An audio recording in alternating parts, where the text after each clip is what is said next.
Hey, Captain Planet, you heard the news? Yeah, you might be able to retire early now. Maybe. Probably not. So the United Nations Conference on Climate Control in Paris, France has just ended, and in an agreement. Yes. But just exactly what was agreed to, and more importantly, is the world now saved? Well, just hear me out.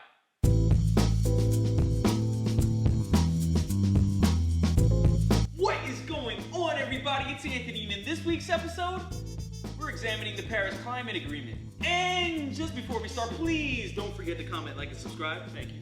So after a 2-week-long conference in Paris, France, diplomats from the United Nations finally approved a major global deal addressing climate change. Now, this deal was in fact approved by 195 different countries. But what does this agreement actually entail, and what exactly does it do for climate change? But let me preface this with a disclaimer for those of you who might not believe in global warming and feel that it's a political fiction created in order to further economic and political interests, and that climate change is cyclical and the current warming of the Earth just so happens to coincide with the era of human industrialization. This is all just one big coincidence. For those of you out there, you have my permission to click off this video. No hard feelings, we're still cool. But for those of you still interested, let's recap this agreement. Now, what this agreement does is basically offers a diplomatic roadmap for countries to follow in order for them to cut back on carbon emissions over time.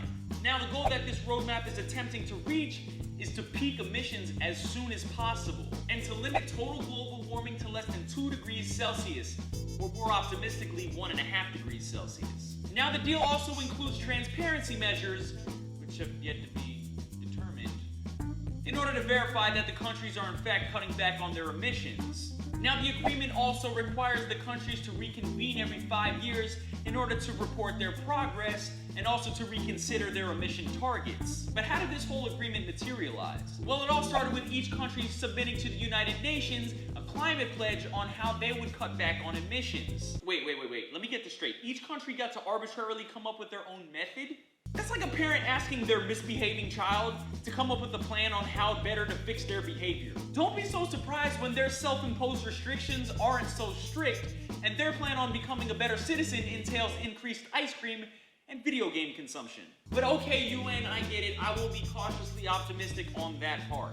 But let's check out some of the ways that some of these countries are planning on reducing emissions. Now, the United States vows to cut its emission at least 26% below its 2005 levels by the year 2025 through policies like the Clean Power Plan to decarbonize power plants. Now, the European Union will cut emissions by 40% below its 1990 levels by the year 2030. China vowed that its emissions will peak around the year 2030, and by then it will get about 20% of its electricity from carbon-free sources. Brazil will cut emissions 37% below 2005 levels by the year 2025, with an emphasis on stopping illegal deforestation in the Amazon. And India will continue to reduce its carbon intensity in line with historic levels. Okay, so if these countries fail to reach their goals and fall back on their promises, there's gonna be consequences, right? Well, is public shame and embarrassment considered a consequence? See, this agreement is not legally binding on the countries, so no. So you're telling me this is basically a glorified New Year's resolution with fancier language? Alrighty. Okay, but let's assume that each country actually lives up to their pledge. Global emissions will still be increasing through the year 2030. We will still be set up for an increase of 3 degrees Celsius by the end of the century, well past the 2 degrees Celsius mark of danger. But the goal is that every 5 years when these countries reconvene, that they will get more aggressive and bolder with their pledges. Now, there's a lot more to this agreement, and I implore you to go check it out for yourselves, but I just wanted to give you some of the major points here and give you a base of understanding. And while this accord might not be the end-all be-all to global warming, which many might think at first glance, at least it does get the ball rolling and hopefully will spark some action on solving the problem. And although there are already many critics to this deal, and my smart alecky self sounds somewhat pessimistic about it all, at least it's something. Now, if you'll please excuse me, I'm devising a plan on how to put on 50 pounds of muscle by pledging to eat 5 large pizzas a week and supplement that with 40 hours of TV watching. expecting results. I'll see you next week.